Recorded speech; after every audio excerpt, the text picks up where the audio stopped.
जलवा दिखाया चांद ने। अब बताओ यार, ये आशिक ये गाना वायरल है रील्स पर। उंगली डालकर थोड़ा बहुत अंदर से सफाई करता हूँ, अंदर से भी गंदगी निकालता हूँ। इसको कहते हैं अफरात। लो भाई बताओ, अबे भाई इतनी गहराई में जाने की जरूरत क्या है? सिक्के निकालने के वहां से भाई।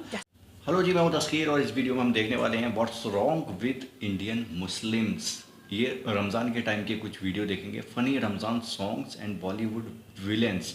ऑसमो फैमिली की तरफ से ये वीडियो है, लिंक डिस्क्रिप्शन में है। चलो देखते हैं भाई ये क्या बता रहे हैं कि इंडियन मुस्लिम्स क्या होते हैं रमज़ान वगैरह के मौके पर। So let's go. भाई ये क्या हो गया है इंडिया के मुसलमानों को? इन्होंने तो शैतान को कंफ्यूज कर दिया है। लुच्चे टुच्चे जो बॉलीवुड के गाने होते थे उनकी तर्ज पे अब इन्होंने रमजान सॉन्ग्स निकाल दिए। बाजार से अम्मी मेरी अफ्तारी है लाई, आ जलेबी लाई, माहे ज़ीशान शान शान शान, मोमिनो रोजा रख लो। अरे जिनको कॉन्टेक्स्ट नहीं पता, राजा जी प्लीज हिट इट।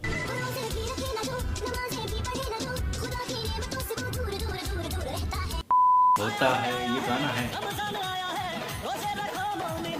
अरे यार अब बताओ यार, इन गानों पे 11 महीने पार्टियां होती रही हैं। हर डीजे वाले बाबू ने क्लब में रिमिक्स करके इनको बजाया है। हर मेहंदी पे ये गाने सुनाई दिए हैं, यहाँ तक के सुर्ख गलियों में भी ये गाने सुनाई देते हैं। ऐसे ऐसे गाने जिनको सुन के बेवड़े अपने सर पे शराब की बोतल रख के नाचते हैं। अब उन्हीं गानों की ट्यून पे तबलीग सुनेंगे हम। बाजार से अम्मी मेरी अफ्तारी है लाई, क्या जलेबी लाई, पकौड़ी लाई।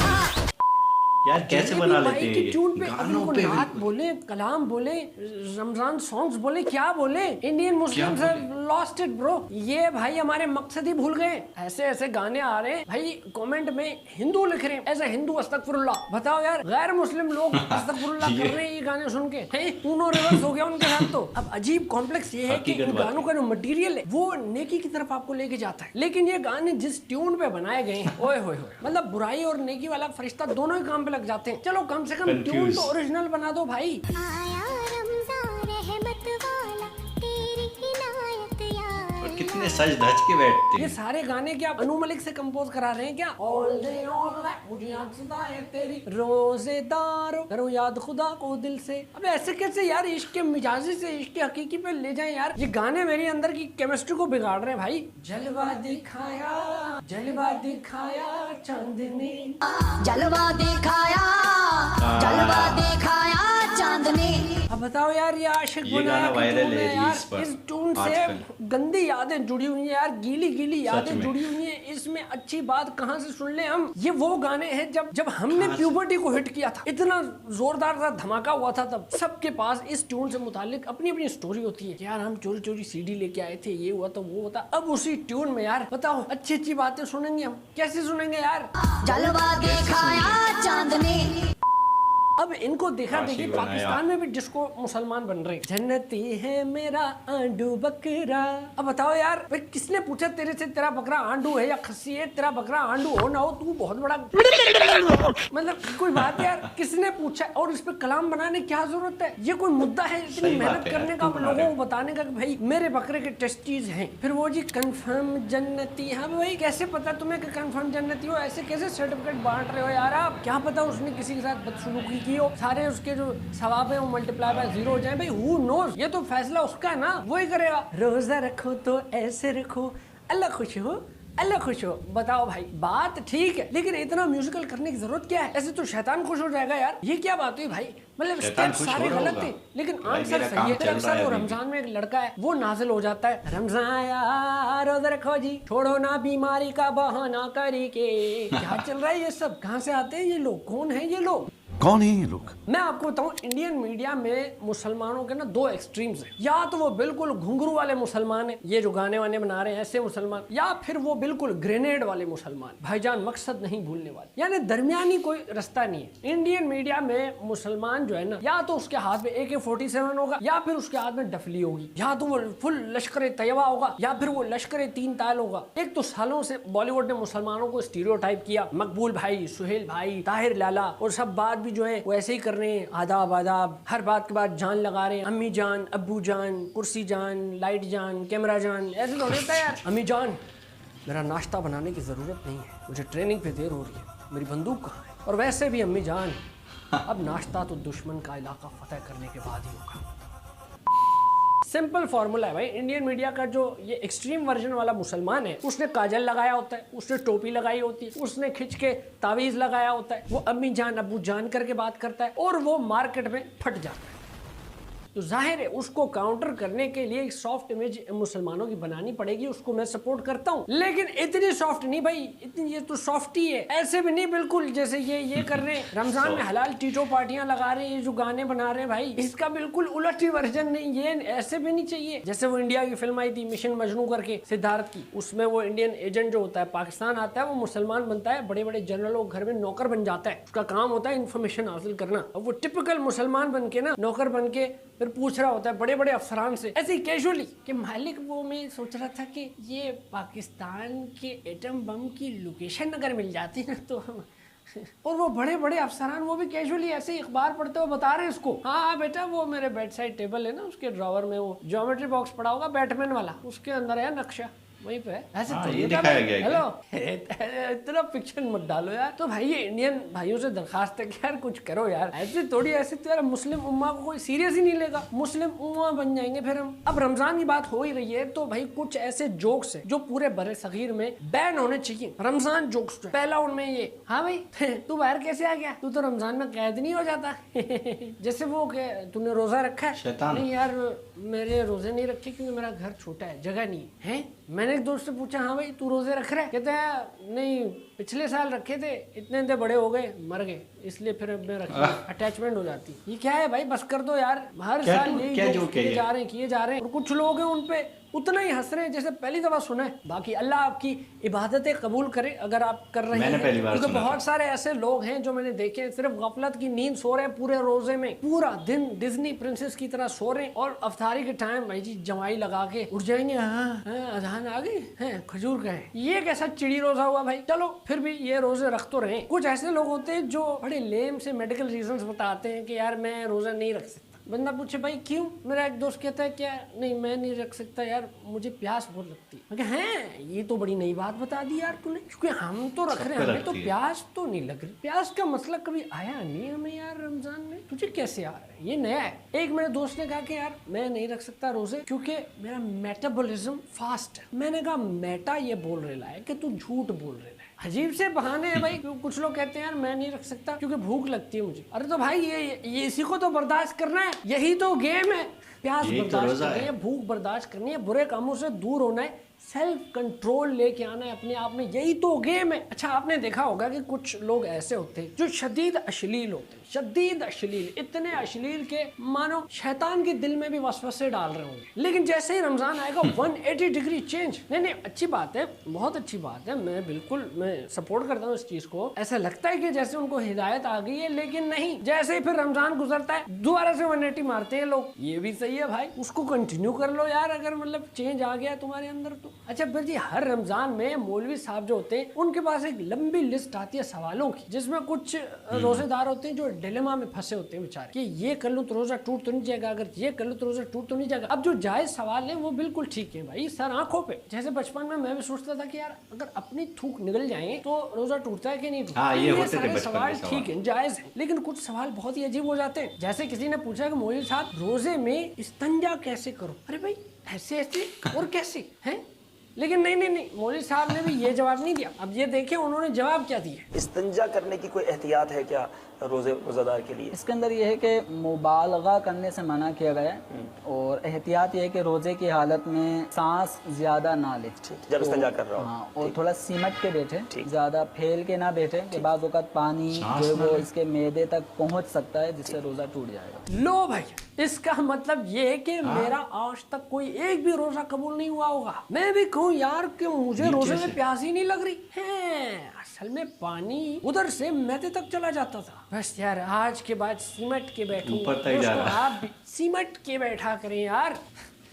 क्या क्या कहे बंदा यार। अब आप सोचें लॉजिक क्या है इसमें, मतलब पानी जो है इस्तिंजा करते वक्त वो आपके रेक्टम से गुजर के, लार्ज इंटेस्टाइन से गुजर के, स्मॉल इंटेस्टाइन से गुजर के आपके मैदे तक आ सकता है, स्टमक तक आ सकता है। हाँ, मोटर लगी हुई है क्या मैदे में यार, सिमट के बैठे। अबे भाई ऐसे डर डर के धोने की क्या जरूरत है भाई, अपनी ही धो रहे हैं ना यार, किसी और के थोड़ी धो रहे हैं, खुल के धो यार, ऐसा कुछ भी नहीं है। और फिर ये भी कह रहे हैं कि धोते वक्त सांस कम से कम ले, वरना पानी अंदर चला जाएगा।